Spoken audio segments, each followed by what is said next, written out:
So I hope you have some questions, but I certainly have a couple of things that we can run through. Great. So let's see. I'll just give you kind of the agenda of what I was thinking about. So maybe I'll just give you a quick background on who I am. So my name is Brian Davis, and I was just a normal guy with a everyday job and had an idea to invent something. So I did that. I got a bicycle tool called Fix-It Sticks, prototyped and made, and went through the whole process, and then eventually sold off a portion of that company. I still own a pretty good chunk of it, so I'm still interested to make sure it's successful. But that's my story. And then after I did that, I had that product on Kickstarter 2 times, 1 year apart. And then after that Kickstarter, I did another project for cycling called the Back Bottle, which is a water bottle specifically for cycling, jersey pockets. And then I came out with a product called the Weather Neck, and that product is a neck warmer face mask type of thing. So I did my first Kickstarter for the Weather Neck last year, and then I just did another, actually did 2 last year for the Weather Neck. One was version 1, which was just a face mask, and then I did another one for version 2, which was a hat and a face mask that actually connect together in the back with a magnet. So I've gotten a chance to mess around with metal products, magnets, plastic, blow mold, injection mold, and then in my consulting I've worked a little bit with some more technology-based products, and those are still in development. So can't give you too much information about those just yet, but they'll be coming soon. I don't think we're going to do a Kickstarter for those because they're very specific to a particular industry. But in any event, that's my story. So throughout all those projects, I did 5 Kickstarters, and each one of them were successful. So the first one was $43,000. The second one was $90,000. Third one was $20,000 with pre-sales on my website. Fourth one was $38,000, and fifth one that I just completed in November was $32,000, and then we had a great month after that, so I'm going to call that one about a $45,000 or $46,000 launch. So the Fix-It Sticks projects are sold all over the world. So in any event, I've gone through that whole process from developing the idea and iterating and testing and moving through the process. So what I want to talk about tonight is not really specific to manufacturing a thing, as I know a lot of you guys are more in the tech side of things, so I'm assuming that you're working with apps and more technology-based things. So I just wanted to go through this stuff. I hope you don't tune me out because I only make physical products, because the process still applies to get people to pay attention to your crowdfunding campaign, whether it's a physical product or an app. I will say my experience has only been on Kickstarter, and Kickstarter tends to do a little bit better with physical products than it does with apps. But there's certainly some crowdfunding websites out there that are specific to technology and app type things. So that's my background. If you have any questions, let me know. So I wanted to talk a little bit about the concept that I use when I launch projects is to focus on what's called beachhead marketing. So the way that I work is I'll develop a product. Certainly Fix-It Sticks or the Weather Neck has other lives other than just cycling, but I don't really focus on those at all when I launch the project. So when I launch the project, I focus on cycling because those are my people, and I understand that audience because I'm one of them. And as I got going, certainly nearly all my email subscribers or past customers are cycling people. So the more that I can speak to them, the better I can do. So with crowdfunding, the key is to get some amount of momentum going so other people can see what you're up to and think, oh, if those people think it's a good idea, maybe it's a good idea for me, and I should throw a little money at this project and see if we can get this guy off the ground. So I'll just back up to one question really quick, because I'm sure someone out there is going to ask it. How do you get a list in the beginning? So it's a chicken and an egg thing, right? So how can you email anybody to pay attention to you if you've never done anything? Let's see, we got a question here. Actually, I always wonder when we should consider posting a project in Kickstarter and try others. Maybe we should combine few other channel funding while running a Kickstarter project. Yeah, I don't know. I've never tried that. I personally don't think that would be a good idea, and it kind of goes back to what I was saying on the niche. So when I launch my projects, again, I focus on a niche, and my niche is cycling. Your niche could be whatever it is that you're authentic to or whatever you can speak to. But I feel like the issue that the reason I go with a niche is that it allows me to control, or control is not really the right word, it allows me to tackle the concept of finding media people that are specific to that niche. So if I get outside of cycling and I just say, oh, anybody can buy a Weatherneck or anybody can buy a Fix-It Stick, or if I'm running 4 different campaigns, the problem becomes you're hard to pay attention to because you're not focused. So a real quick example, there was a restaurant that opened in my town, and they had a sign that went up for the restaurant. I don't remember the name of it, but it said they have authentic Mexican, American, and Italian food. And that's not going to work. Nobody goes out and says to their wife, hey, we should go to that Mexican, Italian, American place. Never happens. So the point of that story is you really need to have a focus, otherwise you'll get no brain space in anyone else's mind because they won't know what to do with you. So the focus for me is just so that I can have a foothold in someone's brain so they can remember that I'm doing this project. So if I had Kickstarter, Indiegogo, and a couple other platforms going is that the message would get convoluted and the audience would get too spread out. So for me, I like to keep focused on my market, but I think that applies to some other areas too. So when I identify that niche of cycling or whatever the case is, then I go out and I find media people that are specific to that niche. And the reason that niche shouldn't be so big is because when this next step of finding the media people, you really need to find media people that are very hyper in tune with the crowd that you're chasing. So the smaller your niche, to some extent, the better, especially when you're first getting started, because the media people specific to that niche tend to be hungry to find something to talk about.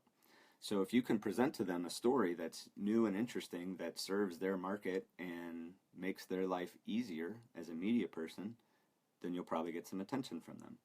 So I tend to tell people that if you have a list of 10 media people that are within your niche, that's far better than having a list of 100 people that are wide-ranging, because they're probably not going to cover you unless other people have covered you. So when I first got started, my niche was, again, cycling. So I focused on, I sent my samples out to a couple of media people, and it worked like a charm. So one of them ran a story, and that was really the key part. So that's the chicken and egg thing I was talking about before, is how do you get a list if you don't have a list? So by sending it out to the media people, what happened is somebody took a chance on the project, and she made a post about it, and the traffic from that website was directed to my website, which was strictly a one-pager just to collect emails at that time because our Kickstarter had not launched. So that ran on their website for a couple weeks because it was just over Christmas, so it worked out really well for me that it was a leading link on their homepage for quite a while. So I ended up getting a list of 500 people that were interested to know when I launched on the day that I launched. And when I launched my first program in 2013, the Kickstarter algorithm was highly dependent on how you did in your first day or two. They've changed that now. The popularity quotient is not as big of a deal because they mix things up to their visitors. So, but then it was a huge deal. By having those 500, I was able to get lift right away in the project. And then once you get into the popular program, it sort of feeds on itself. Because again, other people think if people are backing that project, maybe I should check it out. So all of that process has to do with picking a niche and sticking with it. So that's it gets real tempting, right? Though everybody's going to tell you, oh, you should contact this market, and you should contact this market, and you should call this people, and you should do this. Try not to listen to that. Try to stay focused on your mission, which is to get, if you can just get one group of people in the world excited about what you're doing, you can grow from there. So again, that's what the beachhead concept is trying to display, is that you hit the target in one specific spot, and then from there you spread your message around. So a lot of times I'll get asked, I posted in the resources page on the Singapore Tech Entrepreneurs Google Doc, a very important blog that if you're thinking about launching any sort of crowdfunding project, you can certainly check out my tips, which I thought I put in there, but maybe they're not in there. If you go to one of my websites called backbottle.com and scroll way to the bottom, you'll see a link for 49 tips. You can read those, but a lot of those are generally taken from the 4-Hour Workweek blog that posted about how to hack a Kickstarter, and I put that link in the resources page. So my suggestion, people call me all the time and want to go out for coffee or want to go meet with me, and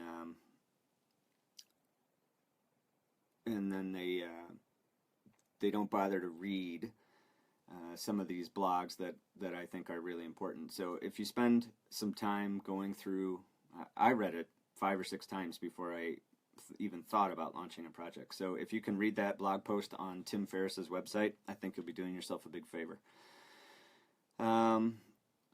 So Mattel has a question here. Can you give us a walkthrough of your 2 projects in very detailed way and how in detail spread your project? So sure, I can do that. Let's see if I can, let me just open up this file here on my computer. You won't be able to see it, sadly, because I have not figured out how to do that, but I downloaded the software to do that screencasting, but like I said, I couldn't figure out how to do it from my personal page instead of from my business page. So let's see.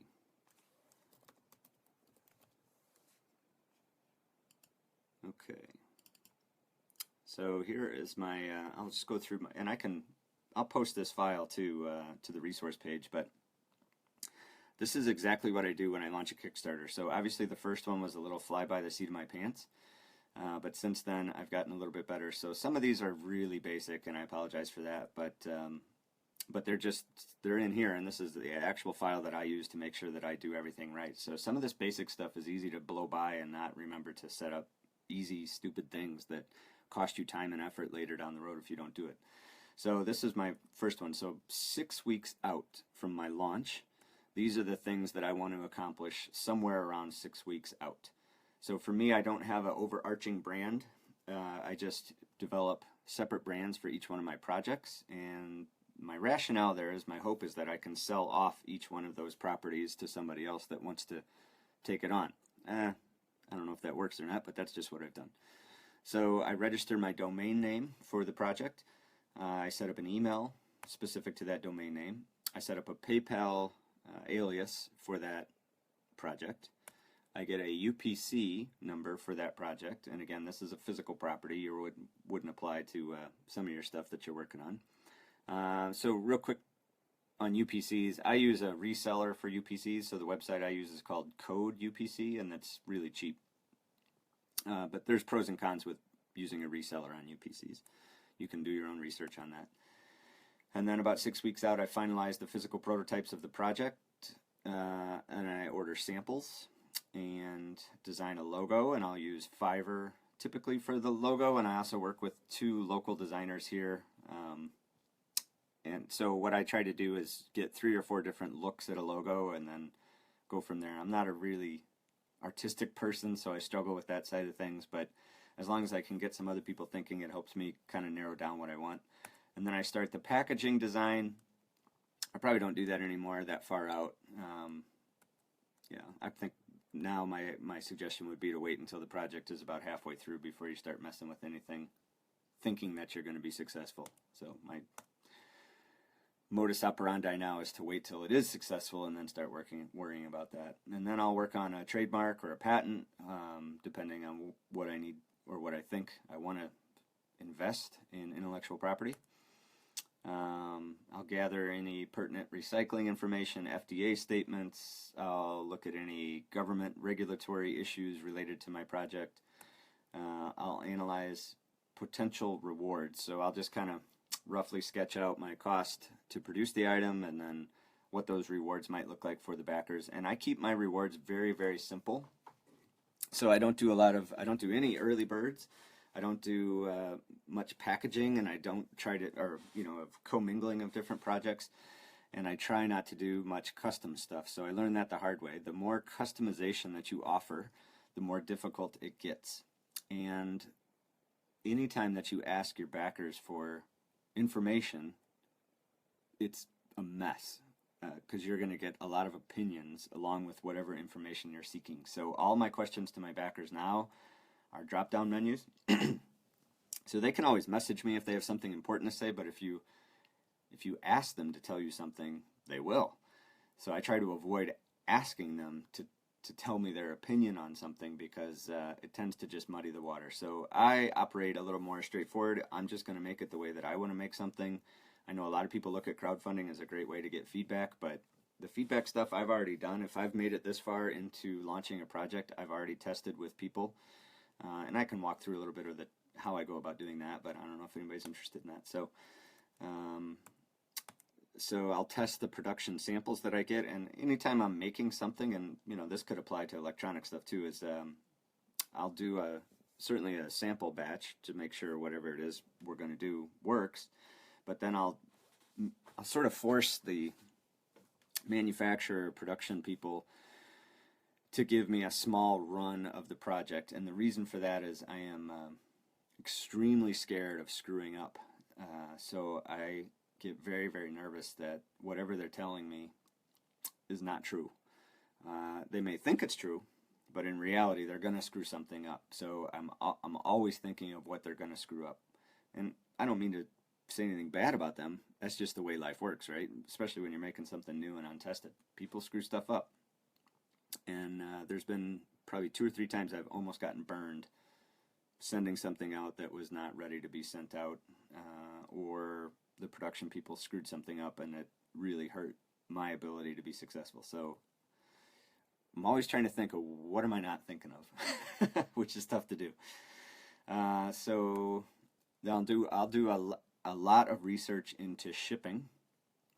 So my day job before I got into this inventing thing was I worked for FedEx as a salesperson. So I know shipping. I worked for DHL before that for years. So I really know shipping. But I'll still go. When I launched my last project, I went to 3 different post offices on the same day and got 3 different answers of how much it would cost to send out. And, eventually at some point you just pick what you think is the right answer and go with it. And then when you put your postage on it and go, for the most part, they agree with you. But it's important to get that right, because if you don't put that cost into your product or your reward correctly, you will definitely go poor very quickly. So then I'll start concepting what the video might look like and the script. This is 3 weeks out. 3 weeks out, I'll start writing the campaign, because that'll take a lot of tweaking. And just a real quick thought on writing the campaign. So when I wrote my first campaign, I showed it to somebody, and their comment to me was, you're talking a lot about what the product isn't, and not enough about what the project is.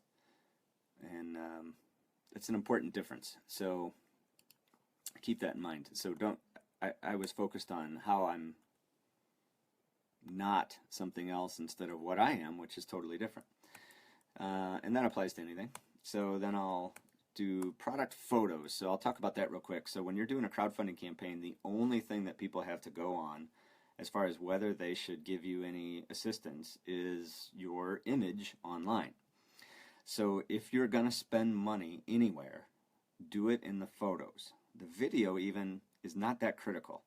So you can do a video just like this, just a live stream, iPhone video, easy peasy, and people will buy into that no problem.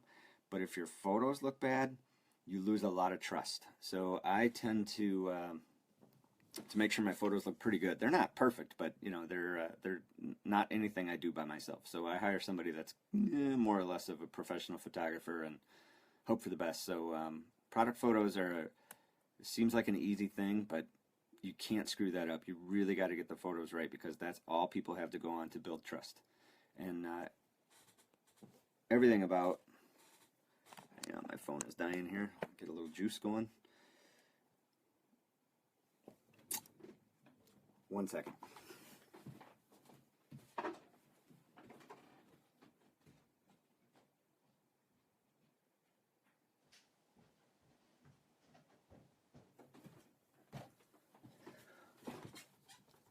Sorry about that. I don't want my phone to die.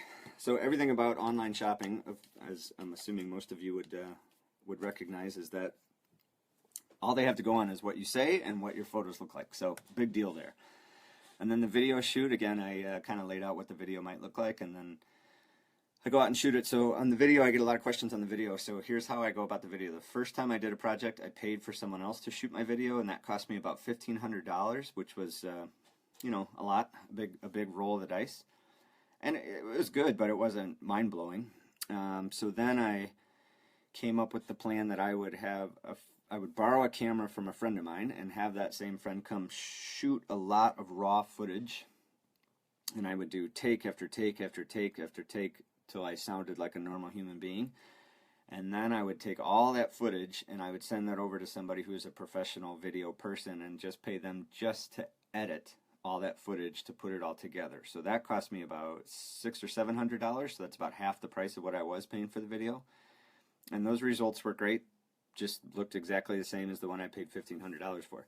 So then over time I've gotten a little bit better at messing around with iMovie, and so my last 2 projects I did all on my own, and they're okay. They're not great, but they get the point across. Like I said, the video is not as big of a deal as you would think. It's really the photos, I think, are a far bigger deal than the videos. So the video shoot, by the way, is about 2 weeks out. And organize the email launch list. So 2 weeks out, I'll organize the email launch list and really try to knock down spam out of my list so I don't get in trouble. And that I learned that the hard way. That's a whole nother discussion. So 2 weeks out, I'll also start crafting and writing out my press release. And the press release is important that it has absolutely positively 0 errors in it in terms of grammar, spelling, format. You know, you can Google a template for a press release and have what it's supposed to look like, no problem, but you really need to find somebody or pay somebody to make sure that your grammar is on point and your verbiage is tight. Not a ton of people read it, but the ones that do, that kind of matters, because those tend to be the bigger publications. They're not just going to copy and paste the press release at a bigger publication, but they're going to read it to help them write their own story. So it becomes pretty important in that sense. So when speaking of the media, what I do with the media list is I divide it into an A, B, and a C list. So the A list on my media, people are, I'll get back to the question on editing 1 second. So the A list on the media are people that I am absolutely going to send samples to. So when I did my first campaign, I hired a virtual assistant to research cycling blogs, and I wanted to find out their name, their email address, and then their physical address. So I paid someone to do a lot of research to find me, I think she came up with maybe 25 or 30 cycling blogs or publications that mattered in the United States and got me that information. So I put them on my A list, and they got samples unannounced. Just a sample and a press release show up, and I email them. I'll mail it, and then I'll wait at least a day, and then I'll email everybody after I've already mailed it and say, oh, by the way, you're getting this sample. And I'll walk you through what's in that email too. The B list are people that I will email only and offer to send them a sample of my product.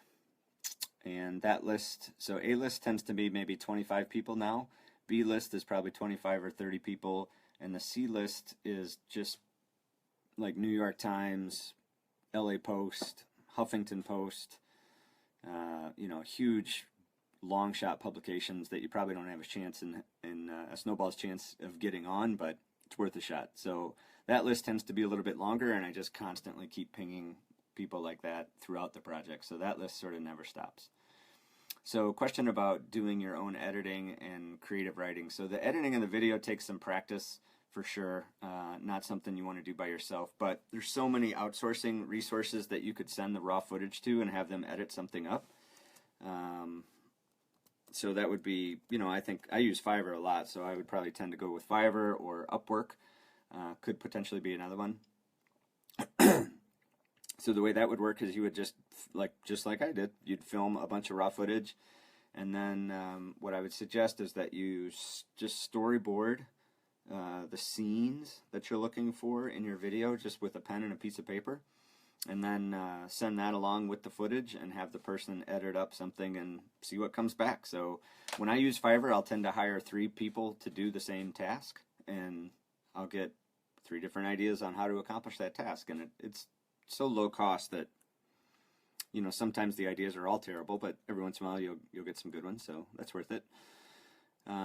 So as far as that's editing the video is a little bit different. Creative writing, I don't know, I guess I don't mind that part so much. My wife is a teacher, so she does all my grammatical editing, but as far as the message of what I want to say, that just comes from me, and to me that's fun. So hopefully if you're launching a project, that's a fun part of the project for you, is to tell people why they should care about you, which is fun because it's your project. And speaking of that, so I'll get requests to have people to work other people's projects from start to finish, and I just don't like that, and I think it's a bad idea. So if you're gonna be launching a project and you're thinking about hiring an expert to come in and run your Kickstarter, or hire a consultant, or hire a, God forbid, an advertising agency to do this for you, I really take a hard look at that. I know the competition seems to be doing that. When you get on Kickstarter, it looks like everyone is hiring these mega dollar agencies to do these campaigns, but I'm here to tell you I did not, and I've had 5 successful campaigns. I mean, none of them have done hundreds of thousands of dollars, but that's okay. That's okay with me. So yeah, I'd be really weary of anybody that tells you they can run your campaign, because the thing about running a campaign is it takes a lot of work and it takes a lot of effort, and the only person who really cares about it deeply is you. So if you outsource that to somebody else, you lose that passion, and I think your backers pick up on that in your writing, in your responses, in your updates. It just all sort of comes through that nobody there really cares what's going on, and that should not be the case. You should really care. So then 1 week out, I'll complete the final video and I'll get that uploaded. So by the way, on Kickstarter, just the mechanics of it, you have to build your project and then submit it for approval. Now you can submit for approval at any point. So since I've done mine now a few times, I'm hoping that somebody on the other side of the computer looks at my profile and says, oh, he's done it 5 times and they've all delivered on time and there's been no drama. He's approved. But on my first one, I built the project in some detail, but even not that great, and then I submitted for approval. And the reason I did that is I didn't want to spend a ton of time and effort submitting and then get denied. And at that time, Kickstarter was much pickier about who they would let on their platform or not, and since then they've really chilled out their rules. But yeah, I wouldn't spend a ton of money or effort building your framework of a campaign before you submit for approval.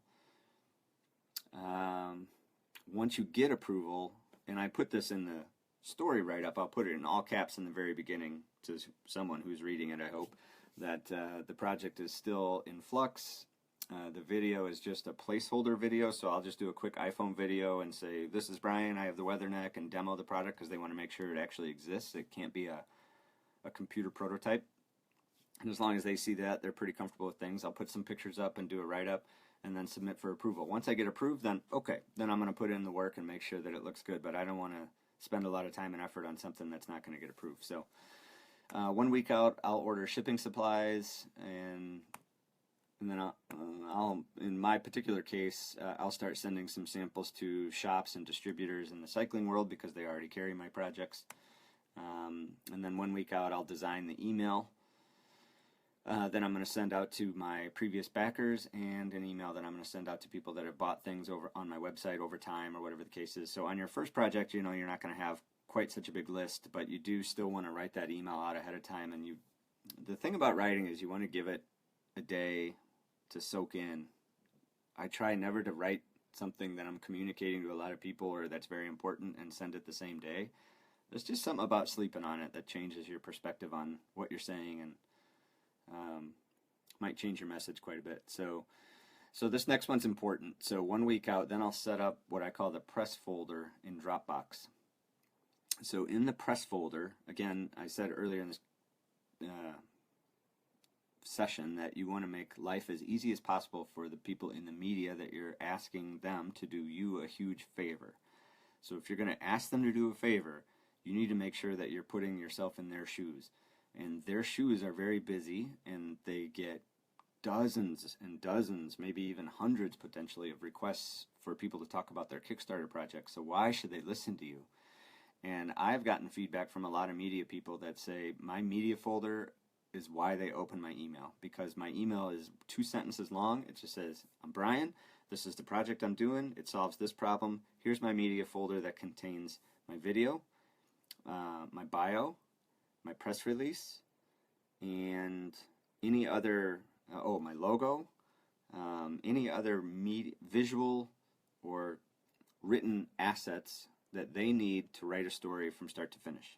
And then I'll put a bullet point, I'll do this in the email too, I'll put a bullet point at the top, like 3 or 4 things that they can kind of look at and say, oh, okay, I could write a story because it does bing, bing, bing, bing. Put yourself in their shoes. They're opening so many emails. If they're opening the emails, just make it easy, because the first thing they're looking at is, how could I write a story on this, and would it be interesting to the people that I care about? So I know that you write a cycling blog, or I know that you write a blog about elderly mobility, right? Something I'm not working on, but maybe you are. I'm working on a project that solves wheelchair access issues. Here are the top 3 things about my project that are interesting. I'd love it if you could write a story. We'll be launching on January 25th. If you could please hold the story until, January's a bad example, but if you could please hold the story till March 15th, that would be great. And they don't mind holding the story, and having them hold the story is really important, because you don't want to get press before your campaign is live. So some people now will do, you can launch a preview link on Kickstarter. When you get approved and you put your project together, you can send preview links to people and have them comment on what they think. Well, some people use that as a bit of a marketing tool, where they'll start promoting their program ahead of time, and then people can click this little button that says notify me upon launch.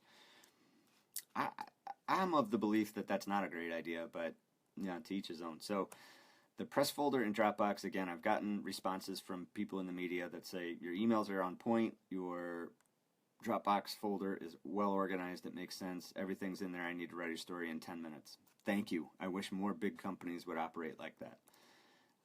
Okay, so then 1 day out, oh, by the way, somewhere in here I'll have those samples went out to the press, and then I'll send a follow-up.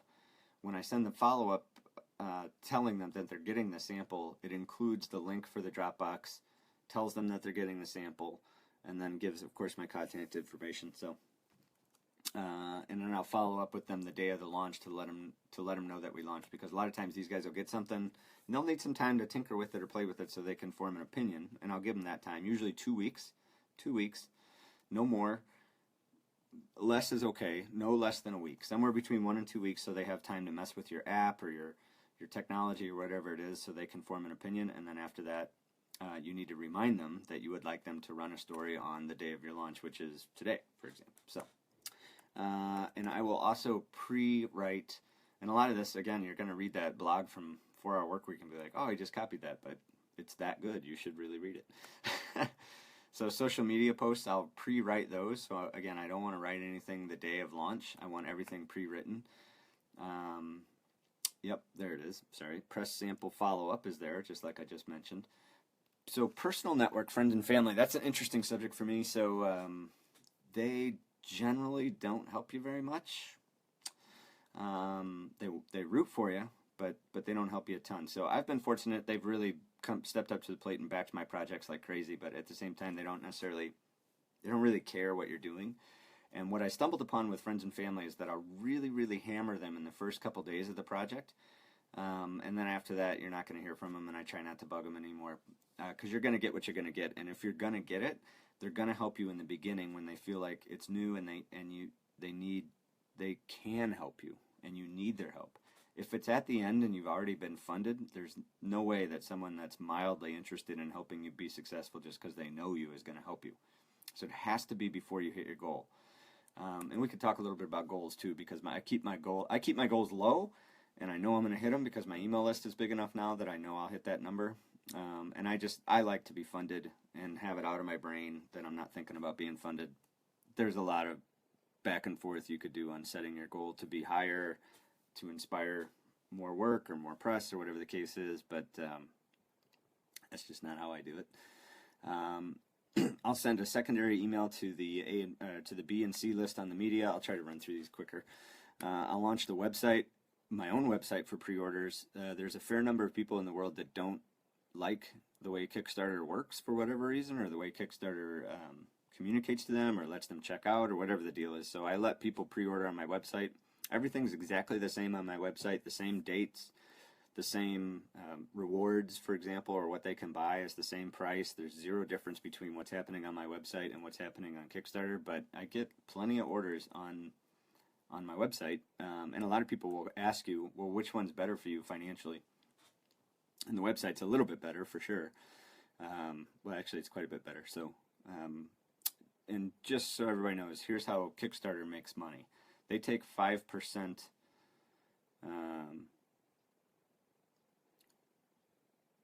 Kickstarter takes 5% of your gross. So if you sell 50,000, they're taking 5,000.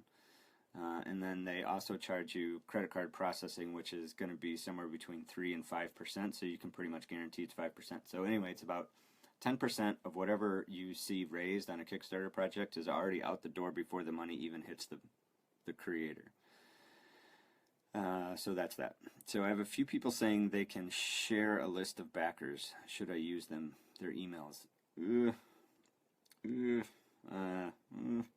Probably, I don't know. I mean, if it's a friend of yours and you know the person, sure. But, I mean, I don't ever give out my backers for nothing. No way. They're my people, and I bug them enough. I don't want other people bugging them. So there's zero chance that I would give mine away. I may do what's called a cross-promotion, where if somebody approaches me and wants me to talk about their project, and in exchange they'll talk about my project, if it fits in my schedule of communication, sure. But generally I even stay away from that. I just don't like messing around with other people, to be honest with you. So that's just how I roll. So I did put in a resource there. There's a number of these Kickstarter places that'll contact you when you launch and tell you they can help you be successful. And I haven't tried them all, but I've tried a couple of them. Usually I'll do 2 of those long shot type things that approach me, and they're real spammy, I don't know. But I'll usually try 2 of them just to see. And so last time I did backerclub.co is their website, and that one worked out pretty well. That was okay. The big mistake I made with BackerCo is I started after I had launched. So the way BackerCo works is that, or backerclub.co works, is you have to give them some additional benefit for them to back your project. And they have tons of crowdfunding addicts in their database. So it definitely helped. I think I sold like maybe $1,500 or $2,000 on a $38,000 project to Backer Club people. So I promised to send them one of my previous projects, the bottle, if they backed the Weatherneck project. And the bottles don't cost me very much, for sure, but the shipping changed quite a bit because the bottle is bigger. So it was just more of a pain in the butt to do shipping. And it doesn't matter for U.S. customers. I do free shipping for U.S. people anyway, but for international people, shipping is brutally expensive, so that gets to be a problem.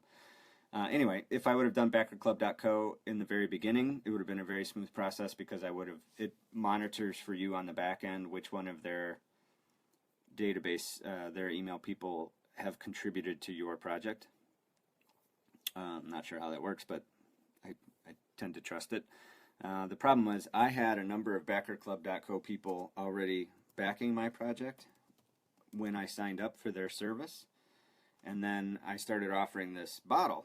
So everybody from that point forward, okay, no problem, I send a bottle, but it shows you all the other people that backed you previous to that, and I'm like, I don't know what I should do about, do I send them a bottle? Because they already backed me before I even created this incentive, so it seemed kind of odd.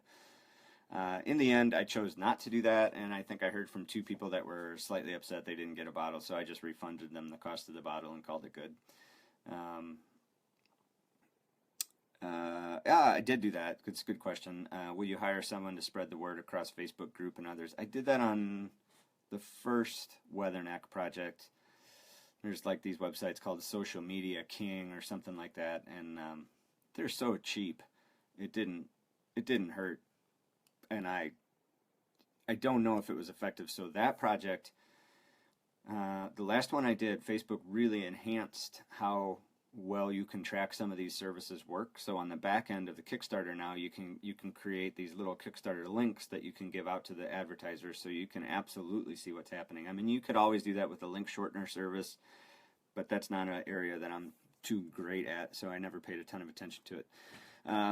So this Social Media King, or whatever their name was, I think they cost me $150, and you know, they did a lot of posting, but I think it's just real spammy groups. I don't think it really moved the needle much, but for $150, if they sold a couple or got my views up, it was worth an experiment. So it didn't hurt.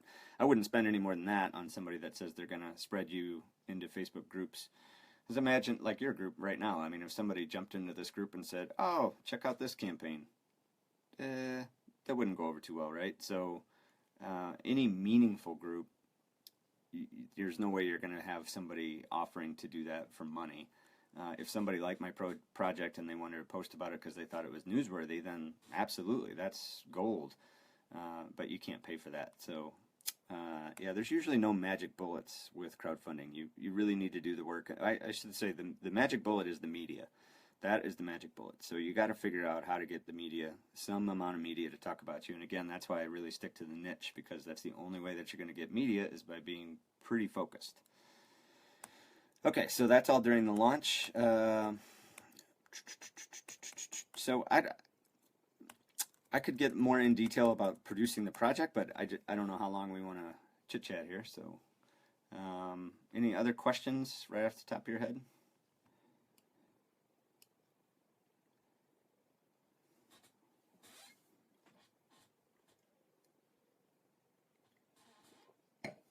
Little wine break. All right. Asking bloggers takes a lot of effort. Well, I don't find it to be that difficult. So here's my thought on the blogging. And again, this is to advertise. No, I don't ask them to advertise. I ask them to talk about it because it's newsworthy. So that's a question I get sometimes. That's interesting. And maybe this works this way in other industries. I'm sure it works this way in other industries, that if you advertise with them, they'll run a story on you.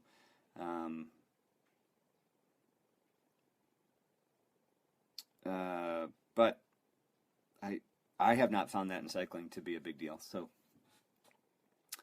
I don't know what that means. Sorry, Facebook is trying to tell me something. I'm not sure what it means. So so how are you going to find the media people? So in that 4-Hour Workweek blog and in my tips, I'll give you this. This is probably like the #1 tip on getting media people, or identifying who you should even be talking to. So the process is this, is you find a project that's somewhat similar to you that has launched and been successful in the past. And hopefully it has a unique name. And then you go into Google Images and you search for that project. And then you just hover your mouse over all the photos that are of the project that you're actually looking for. And you can see the link pop up in your browser to show you where that link would lead, so you don't have to click on all these pictures. But you look at the link, and if it came from a blog that you haven't researched yet or been familiar with, then click in there and go look at the story. Chances are, if that blog ran a story about that project, they'll be interested in your project. So you just need to, your email would go something like this: Hello blogger, my name is Brian. I'm launching this project. I see in the past that you covered the Fix-It Ball. I'm launching the Fix-It Sticks project, which is similar. I think your readers would be really interested in it. Here are the top 3 things that make mine different than the Fix-It Ball, for example. So you just want to, again, that's the big thing about having a niche. So, you know, a lot of people want to get on New York Times or Huffington Post or these crazy big websites, and it's just not going to happen. You got to start small and then work your way up. So if you do later on approach those larger websites, you can say, oh, hey, my story got picked up by 10 different bloggers, and we'd love to, you know, we'd love it if you could run a story on us. So that helps a lot. So I don't think it's actually that difficult to find bloggers that would be in your ballpark to talk about. So, and one way you could narrow down that work is to, again, use Fiverr or outsourcing app, outsourcing service to identify, just like I did, hey, I'm looking for the top 20 blogs in cycling, and I'm looking for the top 20 blogs in hunting, and then I want to know their address and the contact name and an email. And then you just write your email, send them off, and then if your product is available or cost-wise makes sense to send samples, then just send the samples. Don't even ask them if they want a sample, just send it and see what happens. So that would be my suggestion on media. Start small, work your way up. And then does anybody have any questions on the mechanics of Kickstarter itself, or really after Kickstarter tends to be where most people screw things up? So I don't know. That part's not so hard. Getting people to give you their money is the hardest part, but shipping the product out is where a lot of people burn in flames. But if you follow those steps that I laid out 6 weeks out and really research shipping and things like that, you'll start to get a really good understanding of what you need to do. But like one other thing I would say is that I always tell people, so if you think your manufacturer is telling you that your project is going to be ready in 3 months, and you do your Kickstarter and you tell everybody it's going to be ready in 3 months, I'll ship it in 3 months, that's insane. So whatever your manufacturer is telling you, add at least a month, or even like split it by 1.5 times more than what they're telling you. It's going to take way longer than you think. Sure. So the mechanics of the way Fix-It Sticks work, or sorry, the mechanics of the way Kickstarter works is okay. Yeah, people screw up on that. I guess it depends what they're doing. So if it's a physical product, what I find most people screw up is they drastically underestimate how difficult it is to make a mold, and how to make a mold correctly, and how long it takes to get the molded part to be of quality that you want it to be. So people screw that up. If I see a project that involves electronics, China, and molds, I get pretty nervous that they're going to get that delivered on time. So nothing wrong with China, but it just takes longer to accomplish things because, or at least in the United States, because of the language barrier and the time difference and the shipping and everything else. It just takes way longer than people think if you're going to outsource manufacturing to another country. It just takes a long time. So what backers have a lot of patience as long as you're upfront with them and communicate with them. And speaking of mechanics, that's another thing where people screw up, is they don't update very often. So I tend to try to do an update once a week, and then I'll do lots of comments throughout the campaign, and I'll respond to a comment, man, in minutes, because there's a Kickstarter app, and I'm on it. I do not want somebody to go hours or days without a response from me on a comment. It's just crazy. I see these projects all the time where people are not responding. I'm like, what are you so busy doing that you can't get back to these people who are critically important for your success? It's just amazing to me. So people screw that up, I think, a lot. And the manufacturing, again, it just takes longer than you think. It probably is going to cost a little more than you think, but mostly it takes longer. And as long as you, like a good example, the project I'm consulting on now, somebody said, well, I think it'll be ready in July. And I said, yeah, but let's never tell anybody that. Let's just say end of August. And then if we're early, everybody's really happy. But if we say July and we get it to them even in a week late into August, everybody's just going to fixate on the fact that we were late and it went out in August. So all my projects have been delivered on time. Granted, all my projects are really simple. Technology-wise, there's really nothing too interesting involved in them. It's pretty straightforward stuff, but there's still plenty of chances to screw it up, and believe me, I've tried. So I would say under promise and over deliver as much as you can when it comes to that stuff. So and then another area where people screw up is, and a technical part of Kickstarter, is the survey. So the way that the survey works in Kickstarter is that when the campaign is finished, and assuming that it's been funded successfully, you will get one and only one shot at communicating to your backers to get their address and shipping information and ask them whatever other questions you need to ask them. So this goes back to what I said before about trying to do as little customization or as few oddities with people as you possibly can, because when you're starting to do 1,500 packages for people, it gets a little frustrating to have people that are out of the normal workflow, and it takes everything takes longer to do. Custom stuff is just a nightmare. I know it sells well and people like that as a backer, but if you can think of a way to execute your project without doing any custom colors or initials or engraving or any of that stuff, man, you really should, because that is a big problem. So the way the survey works, it only gives you one chance to send the survey out. So if you are going to ask somebody a question like what size t-shirt, man, that's a whole other thing. So if you're making a case for a GoPro, right? And then people are like, oh, we're Bob's GoPro case company. We're going to make t-shirts too. You can buy a t-shirt and support us. First of all, who in the world is going to want to wear your stupid t-shirt for your brand that doesn't exist? No one. So don't do that. Because you need to think about the next step with that t-shirt idea. First, it adds no value to your project, and then now you've created a huge problem, because now you have to ask people what size t-shirts they are. And then people are going to say, well, what's the t-shirt made of? Does it stretch? Where is it made? Is it hypoallergenic? Like, it just opens you up to a world of crap that you don't want to deal with. So if you're going to offer something, really think through what that reward is going to be in the end. Because a lot of I'm going to write a handwritten thank you note to somebody. Terrible idea. You're going to be doing 1,500 handwritten notes when you're trying to do everything you can to get this project out. You don't want to get wrapped up with stuff like that. So anyway, that's that. So my approach to manufacturing, I guess I don't really know how to answer that. Maybe if you could clarify that a bit, that would help me out.